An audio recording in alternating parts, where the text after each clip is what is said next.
Rodolphe de Tauris pour parler de Michel Lagouve et la réponse de Michel Lagouve.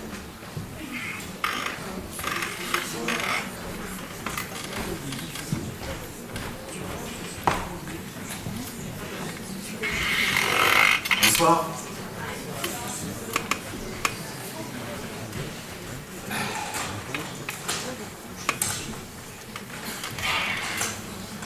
Je vais essayer d'aller au bout de ma bafouille, parce que je suis très ému de parler devant vous et de parler de Michel. Mais vous verrez que je me suis rassuré en parlant un peu plus de moi.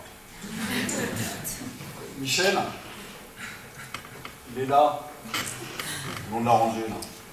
Il est sur ma gauche, il est un peu à l'extrême gauche. Cela m'a pris un soir de novembre 2014 lorsque je me suis demandé comment je pourrais parler de toi. Je ne savais pas trop, donc j'ai décidé de parler de moi. C'est vrai que nous avons peu l'occasion de dire tout le bien que l'on pense de soi. Alors je me lance. Je vous remercie d'être venus si nombreux pour m'écouter parler de moi. Je suis arrivé à l'école par la petite porte il y a une douzaine d'années. Celle de Jacques Donadieu s'est entrouverte. Il m'a fait confiance pour valider mon CAPES en me proposant quelques heures de cours. Dès que je suis entré au labo, je l'ai vu. Qui? Lui. De Michel. J'ai bien dit de Michel. Un dinosaure de l'école ayant vécu toutes les périodes, tous les changements de climat depuis plus de 30 ans.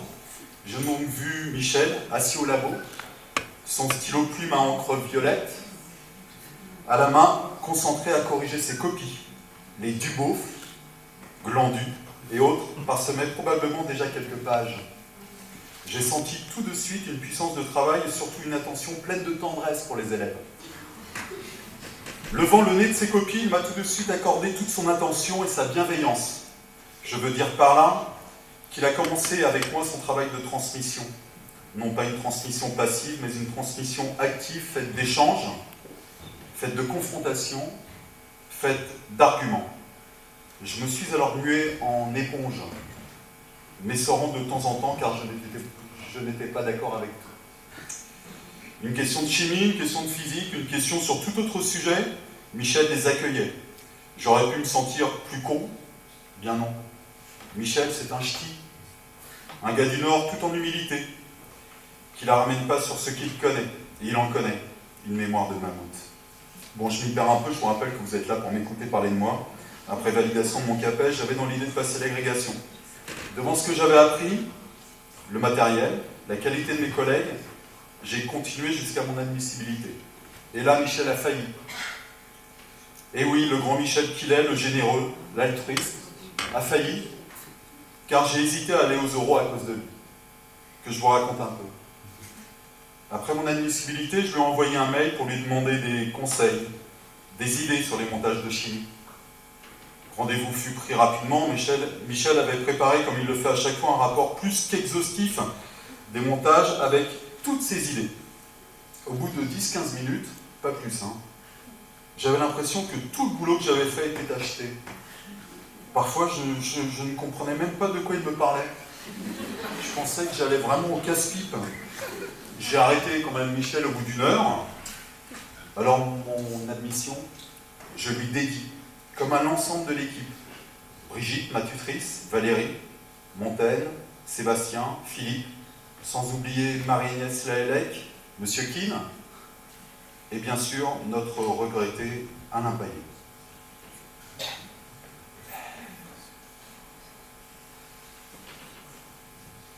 Pour tout ce que j'ai appris à leur côté, que cela soit d'un point de vue professionnel, mais aussi et surtout d'un point de vue humain. Qu'est-ce que j'ai connu d'autre? Ah oui, les journées pédagogiques, les projets d'aménagement de l'école, celui d'Argenteuil, et puis maintenant Alsace-Sup.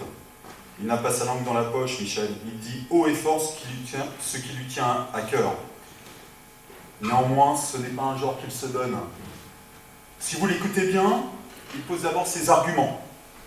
Puis derrière ces arguments émerge toujours une pensée pour le général, le collectif, l'école. L'individu s'efface toujours au profit du bien de l'école, du bien des équipes, du règlement, des textes en vigueur. Les intérêts particuliers n'ont pas leur place. J'aurais pu vous parler de mon voyage en Chine avec Lee, François et Michel. Je vais faire une pause.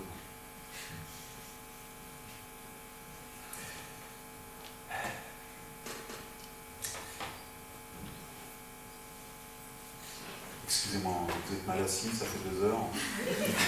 Et je vais essayer de terminer.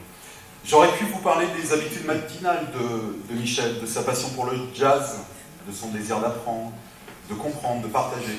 J'aurais pu vous parler des échanges entre François et Michel. J'aurais pu vous parler encore et encore de Michel, mais Michel, je pense qu'il faut le vivre et arrêter d'en parler. Michel, je vais m'arrêter là.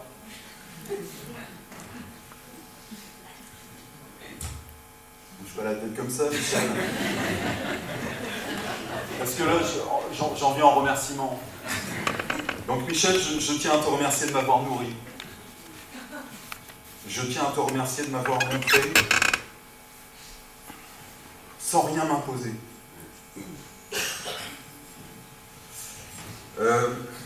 Je tiens à te remercier de m'avoir soutenu.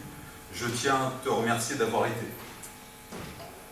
En septembre, c'est vrai que je serai un peu moins stable, mais je me dis que cette perte d'équilibre me fera avancer de nouveau, différemment certes, mais je ferai en sorte de continuer à avancer tout en restant vigilant. Et Michel, je t'imagine déjà avec un bouquin à la main, je t'imagine dans ta belle maison de campagne, je t'imagine sur ton rameur, je t'imagine sur ton vélo, je t'imagine avec ta femme Annie, avec ton fils Adrien. Non, je ne t'imagine pas, Michel. Je te vois vivre pleinement cet autre temps, le temps de la retraite. Merci de m'avoir écouté, je t'embrasse, Michel.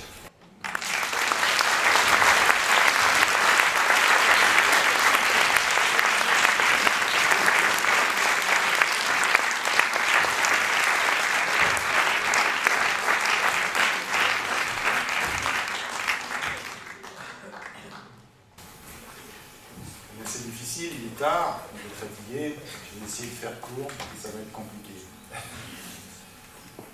Alors ouais, pour moi c'est une page importante de ma vie qui tourne. C'est 2/3 de ma vie que j'ai passé dans l'éducation. 42 ans dans l'éducation nationale, 35 ans ici. Donc c'est un peu l'occasion de se retourner un peu sur sa vie, d'évoquer des souvenirs et d'une certaine façon de faire un bilan. Alors au départ, je voulais vous raconter quelques souvenirs d'avant l'école alsacienne. Mais on n'a pas le temps, bien sûr, donc je vais passer dessus. Et je pensais que c'était important parce que, quelquefois, c'est important pour comprendre comment se forgent les personnalités, mais les histoires personnelles en définitive n'ont que peu d'intérêt si elles ne permettent pas de comprendre les communautés dans lesquelles elles se font. Et la communauté qui nous intéresse tous ici, c'est la communauté école alsacienne. Alors comment j'y arrive à l'école alsacienne? Oh, c'est un pur hasard, presque. J'y arrive en septembre 1981, vous savez, avec la gauche. Je vous dis tout de suite, il n'y a aucun rapport. Bon, alors avant d'arriver ici, l'évolution est assez classique, hein, c'est Normal Sup, la Greg, 1 an de service militaire déjà pour me faire payer en Allemagne, le service militaire ça existait, on m'envoie en Allemagne histoire de me faire payer, quelques petits engagements passés. Et puis après, bon, c'est la mise à disposition du recteur, c'est-à-dire qu'on vous fait voyager pour voir les belles provinces de France. Pour moi c'était le Poitou-Charentes, je me suis retrouvé en Angoulême. Puis l'année d'après, j'étais faire un petit cinéma au ministère de l'Éducation nationale, il fallait à tout prix que je sois à Paris. Et donc, le ministère de l'Éducation nationale me propose 2 postes, Stanislas, juste à côté, et l'école alsacienne. Alors à Stanislas, on me propose des classes préparatoires. Je me dis, avec ce que je fais, c'est peut-être pas bien de prendre des classes préparatoires, je pense pas que je vais pouvoir avoir la disponibilité qu'il fallait. Et puis, l'école alsacienne, je suis à Paris depuis déjà 7 ou 8 ans, mais je connais pas, je suis un provincial, comme a dit mon camarade Rodolphe, je suis un ch'ti, je connais pas bien la vie parisienne, et donc l'école alsacienne, pour moi, c'est totalement inconnu. Alors j'y arrive, ça fait 35 ans, et j'y suis resté. C'est donc, ça m'a plu. C'est donc, moi aussi, comme mon camarade Daniel, j'étais heureux ici. J'ai fait plein de choses.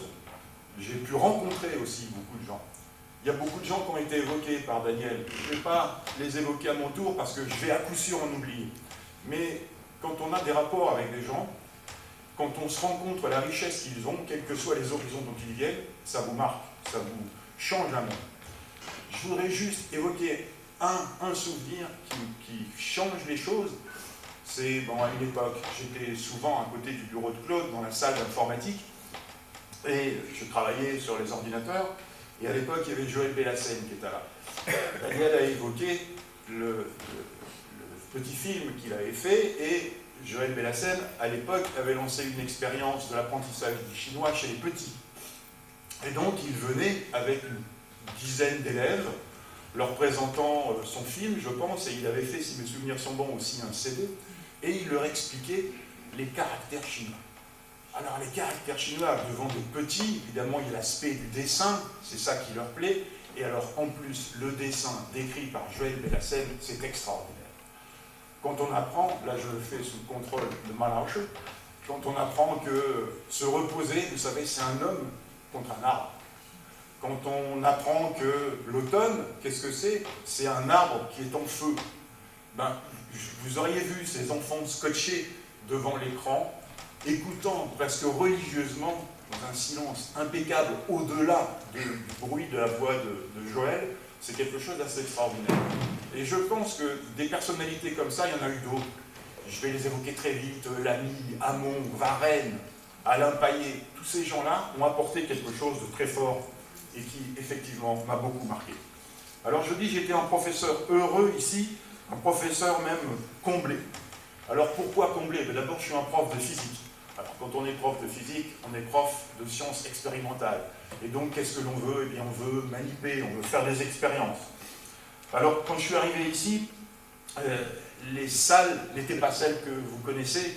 On était dans les salles qui sont aujourd'hui les salles d'histoire géo. Le laboratoire, c'était dans ce qui est devenu ensuite les salles des cartes des profs d'histoire géo et qui maintenant, après les travaux de l'année dernière, devenu une entrée.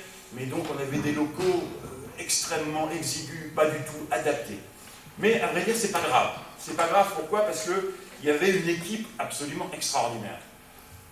Alors, cette équipe, c'était qui? Je le rappelle, déjà leurs noms ont été évoqués, c'était Gérard Rossel, c'était Alain Paillet, c'était Thierry Gaulier, c'était Françoise Germain. Et à l'époque, évidemment, j'étais le jeuneau là-dedans, puisque j'arrivais, j'avais 25 ans, 26 ans, et le jeuneau, et pourtant, tous les gens que je viens d'évoquer, ils n'étaient pas beaucoup plus vieux, hein, ils avaient tous moins de 40 ans. Mais dès que je suis au contact de ce qu'ils font, je me rends compte que, attention les garçons, tu as affaire à des pros, donc il va falloir y aller mollo. Alors, pardonnez l'immodestie, je ne crois pas qu'avec eux, j'ai appris la physique et la chimie. Je pense que de ce point de vue-là, ma formation en prépa, puis ensuite ma formation en classe, en école normale supérieure, m'a donné des bases solides de connaissances. Mais, si ces qualités étaient déjà en place, je veux dire, il y a aussi des qualités qui étaient peut-être un peu déjà dans mes gènes familiaux, mais que je vais apprendre très vite avec mes camarades. C'est la rigueur, le professionnalisme. Ces professeurs-là, ce sont les premiers arrivés à l'école, toujours. Ils ne sont jamais en retard. Les devoirs, les TP, ils sont toujours prêts à temps. Alors, ça vous semble une banalité, mais pensez qu'à l'époque, quand on préparait des sujets, il fallait les taper à la machine. Il fallait préparer un stencil. Il fallait faire le stencil à la machine à alcool. En plus, quand on est prof de physique, il faut faire des schémas au stylet. Donc, pas question de travailler dans l'improvisation avec le cours à 9h et dire je vais taper mon sujet à 8h. Ça veut dire que tout devait être préparé en amont, tout devait être organisé et absolument détaillé. Ça, c'est le travail en amont. En aval, qu'est-ce que j'apprends aussi? Les devoirs sont toujours corrigés à temps. Il n'y a pas plus d'une semaine entre le moment où un travail est fait, où il est rendu aux élèves. Les cours sont toujours préparés scrupuleusement. L'improvisation, c'est un mot qui est totalement inconnu dans le laboratoire de l'école alsacienne. Alors sans doute, pour vous tous qui avez été lycéens à une époque, le souvenir que vous avez de la physique, c'est la manip qui loupe, c'est le changement de couleur ou de précipité qu'on attend et qui n'arrive pas. Ben ça, je vous dis tout de suite, c'est parce que vous n'étiez pas élève à l'école alsacienne. Parce que ça n'arrive pas à l'école alsacienne.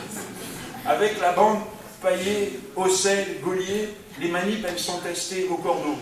Les recettes, les trucs pour ne pas les louper, on se les échange. On sait comment tout de suite opérer. Les cours sont scrupuleusement préparés, rédigés. Et autre aspect important pour un prof, rarement à partir des bouquins.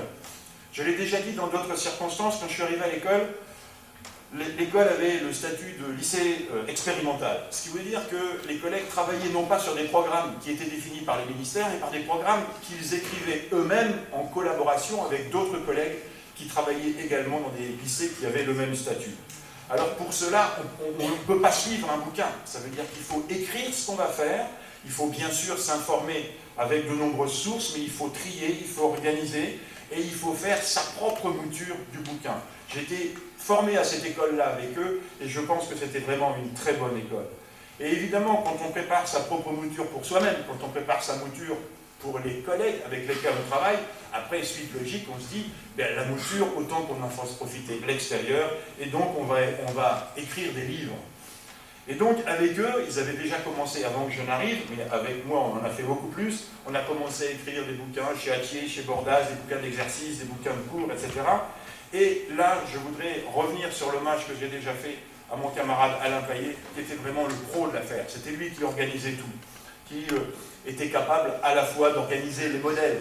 Vous savez, parce qu'au moment où l'informatique est venue comme technique, et bien à ce moment-là, l'éditeur, il s'est lavé les mains, il s'est frotté les mains en se disant, je n'ai plus à organiser la mise en page. C'est l'auteur lui-même qui va faire la mise en page. Il fallait organiser ça, et ça, c'était entièrement pris en charge par Alain Payet. Gérard Rossel, qui est ici dans la salle, doit se souvenir avec moi de week-end entier passé avec, dans la plus grande salle de la maison de campagne d'Alain, les 5 Macintosh en batterie, les 5 profs derrière, chacun tapant les chapitres dont il avait la responsabilité pour réussir à rendre les épreuves en temps et en heure à l'éditeur. D'ailleurs, hier matin, je suis allé chercher dans un lycée parisien mes copies de bac.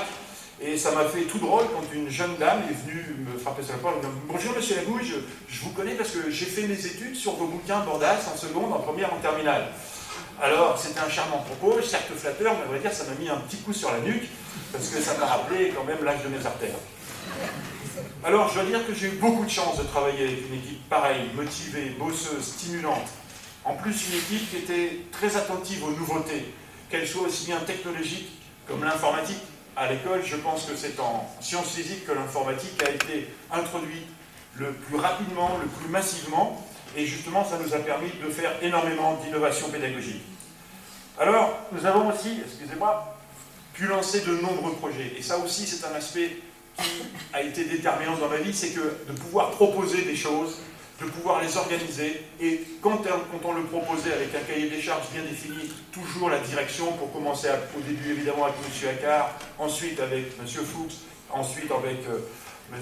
Panafieux, à chaque fois, tout le monde était partant. Qu'est-ce que ça a été? Ça a été avec Gérard Rossel, une option informatique et sciences physiques que nous avons mise en place avant qu'elle devienne officielle dans l'éducation nationale. Ça a été des stages d'informatique, c'était toujours avec Gérard, la mise en place des premiers groupes d'Olympiade de physique.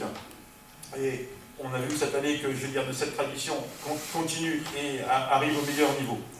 En plus, nous avons participé, et ceux qui sont venus au pot que j'avais organisé pour mon départ, vous avez vu que un nombre important de collègues de l'extérieur est venu. Nous avons pu participer à des groupes rectoraux. Je pense que c'est aussi une chose importante. Il faut qu'à l'école, nous soyons bien sûr attentifs à tout ce qui se passe dans notre école, mais qu'il faut aussi que nous soyons attentifs à tout ce qui se passe à l'extérieur. Il faut qu'on se rende compte comment ça se passe à l'extérieur, rendre compte bien sûr de la chance, quelquefois, que nous avons ici par rapport à d'autres collègues, mais aussi d'échanger sur des projets pédagogiques et des nouvelles idées. Alors, tout cela a contribué et a satisfaire ma vie d'enseignant. Après la dispersion de cette équipe, et notamment le départ prématuré d'Alain Payet, qui m'a beaucoup affecté, je veux dire que j'ai encore eu beaucoup de chance. Beaucoup de chance, car la nouvelle équipe qui s'est constituée travaille toujours dans le même état d'esprit. Travailler dans l'échange, la concertation, non seulement permet d'être plus efficace, mais surtout rendre les choses plus faciles et beaucoup plus confortables. Je voudrais ici remercier, malheureusement elle n'est pas là, Brigitte Pifteau, qui est quelqu'un d'excessivement modeste, qui n'ose jamais parler d'elle, mais qui abat un travail absolument gigantesque. Le premier prix des Olympiades de physique qu'un groupe de l'école a reçu est une récompense évidemment flatteuse pour le travail qu'elle a fourni, mais qui n'est pas du tout à la hauteur de l'investissement, de l'énormité de l'investissement qui est le sien. Je voudrais aussi remercier bien sûr tous mes collègues, Rodolphe, Valérie, Montaigne, Philippe, maintenant le plus récent, il n'est pas là, mais je l'accueille bras ouverts, le collègue qui va me remplacer, parce que je pense qu'avec eux, j'ai pu continuer à travailler dans le même état d'esprit que celui avec lequel j'avais travaillé avec l'équipe précédente. Mais je sais aussi qu'avec eux, les valeurs et les principes de l'ancienne équipe sont entre de bonnes mains. Je voudrais aussi revenir sur un autre aspect de l'ancienne équipe.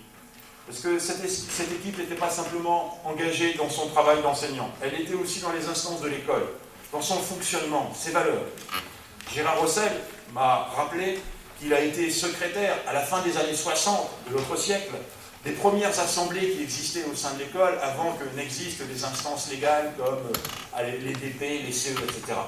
Quant à Alain Pallier, toujours lui, il a animé avec mon camarade Daniel ici présent la section CFDT de l'époque, et c'est tout naturellement qu'il va participer à toutes les instances légales qui se sont mises en place. Donc les DP, le CE, il a d'abord été trésorier, puis il a été secrétaire, avant de devenir justement le premier représentant élu du personnel au conseil d'administration, lorsque ce poste a été créé à la suite d'une crise dans laquelle il avait su faire la démonstration de sa maîtrise à gérer les situations difficiles. C'est donc tout aussi naturellement que je me suis mis dans leur foulée, que je me suis mis dans le mouvement, en prenant à mon tour des responsabilités. Les responsabilités collectives, j'en avais déjà prises à l'extérieur avant. Mais quand je les ai progressivement cessées à l'extérieur, j'ai alors pu m'investir beaucoup plus ici, au sein de l'école, car je me suis rendu compte de jour en jour que je pouvais travailler dans un contexte de valeurs fortes qui me sont très chères. D'abord, des valeurs fortes vis-à-vis des élèves, évidemment. Et pour celle-ci, j'en retiendrai deux. La confiance et la bienveillance que nous avons à l'égard de nos écoles, de nos élèves. Mais, tout le monde me connaît, la bienveillance, c'est pas contradictoire avec les exigences. Et je crois qu'il faut avoir avec les élèves un langage de vérité. Il faut leur dire ce que l'on pense d'eux, même parfois avec un langage un peu vert. Effectivement, je leur explique quelquefois qu'ils me font un travail de fumiste. Oui, je leur dis quelquefois leur raisonnement est loufoque. Oui, je leur dis leur démarche est une démarche de Duboff. Mais quand je leur explique cela, c'est pas justement parce qu'ils ont eu une démarche erronée, parce que les élèves ont bien sûr le droit à l'erreur.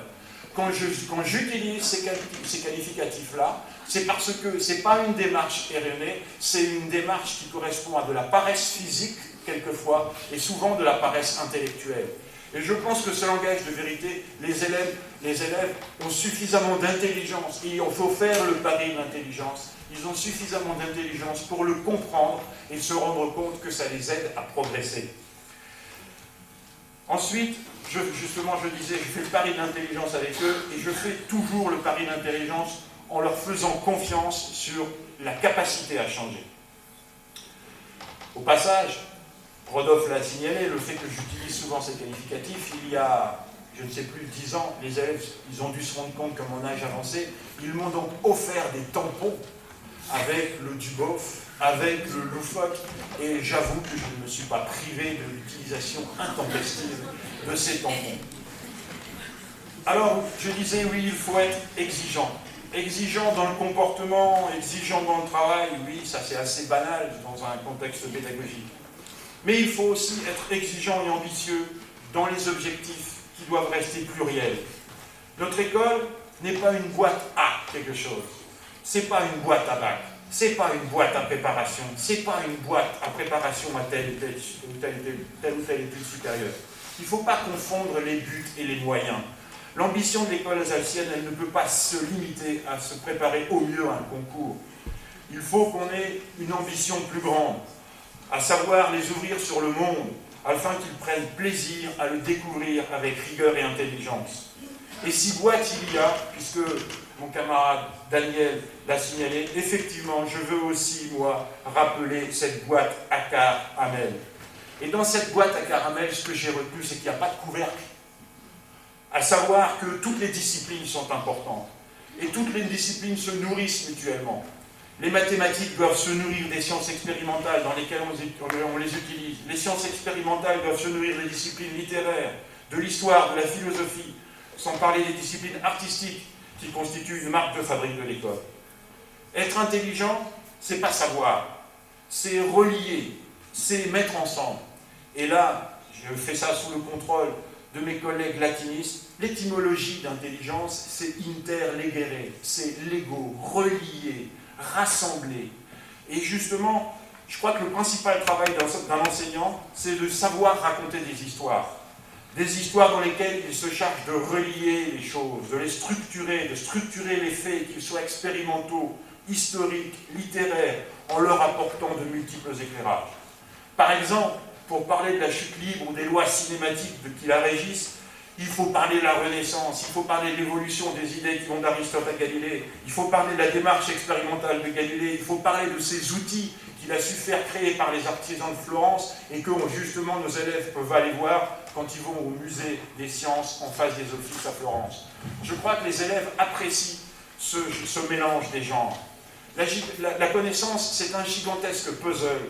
Je crois que les élèves s'émerveillent et prennent du plaisir quand ils voient que les pièces du puzzle, qui sont initialement complètement dispersées, s'emboîtent les unes dans les autres et finissent par constituer une image, et une image toujours différente, qui correspond à leur personnalité. Je crois que c'est ça l'ambition essentielle que doit avoir un enseignant.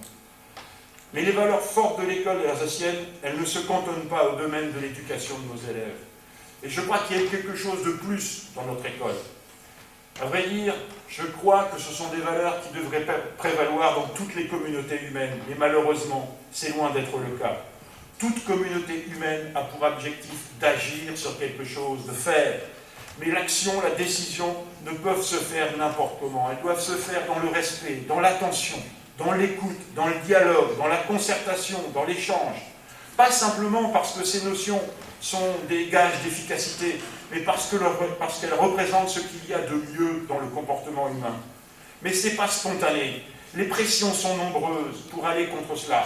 Les pressions sociales, les pressions économiques, la mode, la recherche d'une apparente efficacité avec une plus grande rapidité dans la mise en œuvre des projets.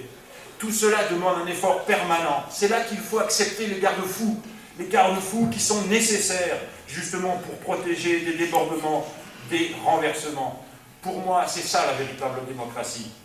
Par ailleurs, pour réussir à mettre en pratique ces valeurs au quotidien, dans une attention permanente, si on le réussit, c'est la meilleure démarche pédagogique que nous puissions avoir vis-à-vis de nos élèves. C'est ça notre véritable devoir d'éducateur. Ces valeurs, elles sont parfois incarnées par des individus, et souvent discrètement d'ailleurs, mais fortement. De nombreux exemples, vous avez pu le voir ce soir au travers des collègues à propos desquels on a discuté. Et là aussi, je voudrais aussi revenir sur cette boîte Accart-Hamel, parce que ces deux-là, me semble-t-il, en sont de parfaits exemples. Vous savez, M. Accart agissait souvent comme un patriarche, aussi bien, si je crois bien, dans sa famille que dans l'école. Il prenait des décisions qui semblaient en contradiction avec tous les principes que j'ai évoqués juste avant. Et souvent, il y avait des discussions, des conflits. D'ailleurs, je vous invite à aller voir le tome 4 de son histoire de l'école alsacienne, dans lequel il n'hésite pas à parler des conflits, notamment avec l'équipe de sciences physiques. Mais il était capable, à l'écoute des arguments avancés, de revenir sur une décision sans doute prise trop hâtivement sous la pression des événements, pour la reprendre, pour l'amender, comprenant que la décision qu'il avait prise, seule, ne pouvait réussir sans l'assentiment de la majorité. M. Hamel aussi était de cette trempe-là, de plus doublé d'une énorme modestie. Je vous invite à lire ce qu'il a écrit de son expérience dans la Résistance. Personnellement, j'ai lu son livre après son décès, et cette lecture m'a fait comprendre bien des choses. Derrière un remarquable pédagogue, il y avait une personnalité forte que des circonstances historiques extraordinaires avaient transformé en un héros très discret. Mes amis, je vais conclure là. Comme je vous l'ai dit, j'ai été un professeur heureux dans notre école. Mon souhait le plus cher, c'est qu'à votre tour, vous puissiez avoir la même chance et le plus longtemps possible. Pour cela, il ne faut pas hésiter à s'engager, à ferrailler, à discuter, à s'opposer. La pire des choses serait de voir notre école se transformer en établissement comme les autres, dans lesquels justement les valeurs que j'ai décrites ne soient plus incarnées dans des individus. Comme je l'ai dit récemment en maintes occasions dans des assemblées générales, l'école sera ce que vous voudrez qu'elle soit. J'espère avoir un peu contribué à ce qu'elle est. Je vous souhaite à tous d'avoir l'énergie de faire fructifier notre belle école alsacienne. Merci à tous.